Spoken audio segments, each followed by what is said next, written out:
Amakuru yacu tuyakomereza no mu gihugu cy'u Rwanda mu karere ka Gicumbi mu murenge wa Mutete. Umusore uri mu kigero cy'imyaka 25 y'amavuko arembeye mu bitaro nyuma y'uko umugabo yamutemye mu mutwe amuhora y'uko yamusambanyirije umugore ndetse akamusambanyiriza n'abana, dore y'uko uyu mugabo avuga y'uko uyu musore yamusenyeye urugo.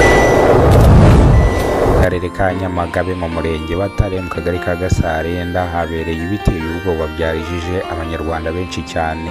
Aya makuru nawe nuyumva uraza kurira uyifate ku munwa. Umugabo w'imyaka 45 y'amavuko witwa Ndahimana Jean Paul akurikiranwe icyaha cyo gusambanya umwana w'imyaka 11 y'amavuko. Uyu mwana akahita haburira ubuzima, dore yuko Ndahimana Jean Paul ubugenzacyaha bwamutaye muri yombi akurikiranwe icyaha cyo guhohotera umwana w'umukobwa utujuje imyaka y'ubukure. Uyu mwana yarangiza akahita yitaba Imana. Ibi byarijije abaturage, abandi bifata ku munwa bavuga yuko Ndahimana Jean Paul nta kindi gihano akwiriye buretse igihano cy'urupfu. Abaturage bavuze yuko uyu Ndahimana Jean Paul nta kindi cyaha cyangwa nta kindi gihano akwiriye igihano cy'urupfu, dore yuko ubugenzacyaha bwataye Ndahimana Jean Paul muri yombi akurikiranwe icyaha cyo gusambanya umwana w'imyaka 11 y'amavuko. Uyu mwana akahita yitaba Imana, dore yuko ubugenzacyaha utaranzura igifungo bamukatiye. Amakuru yacu tuyakomereza hano mu gihugu cy'u Rwanda mu karere ka Gicumbi mu murenge wa Mutete. Umusore uri mu kigero cy'imyaka 25 y'amavuko arembeye mu bitaro nyuma y'uko umugabo amutemye mu buryo bukomeye cyane. Ubu ngubu akaba arembeye mu bitaro amushinja ko amusambanyiriza umugore ndetse akamusambanyiriza n'abakobwa be, dore yuko abaturage bavuze yuko uyu muhungu yari asanzwe n'ubundi ajya kuno mugabo agasambanya abakobwa buno mugabo, gusa ntabwo bari bazi yuko anasambanya n'umugore, dore yuko ibi ngibi byahise bituma abantu bifata ku munwa. Ubugenzacyaha bwataye muri yombi uyu mugabo akurikiranwe icyaha cyo gukubita cyangwa cyo gukubita no gukomeretsa mugenzi wiwe, akaba ari mu bitaro. Akaba avuga yuko nta tegeko ryo kwihanira hano mu gihugu cy'u Rwanda rihari, yari kujya kumurega uyu mugabo agahabwa ibihano akwiriye, dore yuko uyu mugabo yatawe muri yombi n'ishami ry'ubugenzacyaha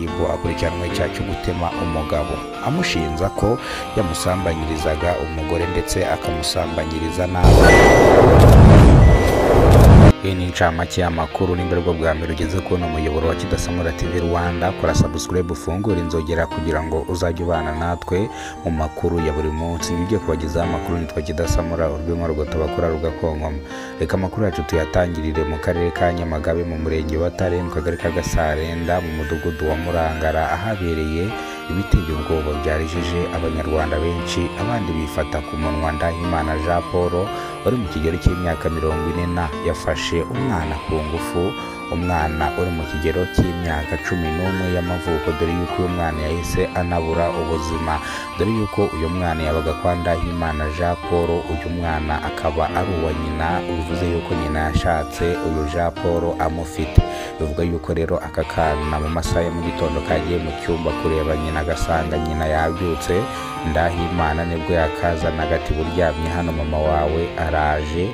Akana kari agakobwa keza cyane, karangije kageze ku buriri uyu mugabo ahita agasambanya, arangije akazirika umunwa kugira ngo kataza gusakuza abaturage bakabyumva, dore yuko ibi byarijije abanyarwanda benshi cyane, abandi bifata ku munwa.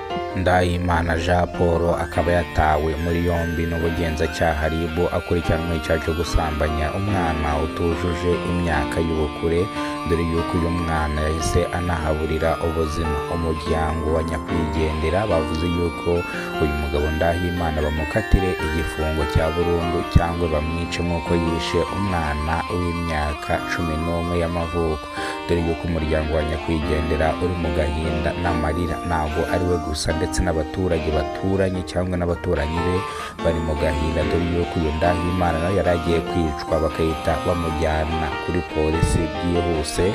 Uyu mugabo rero akaba ari mu ishami ry'ubugenzacyaha RIB, akurikiranweho icyaha cyo gusambanya umwana w'imyaka 11 y'amavuko. Byabereye mu karere ka Nyamagabe, umurenge wa Tare, ku kagari ka Gasarenda, mu mudugudu wa Murangara.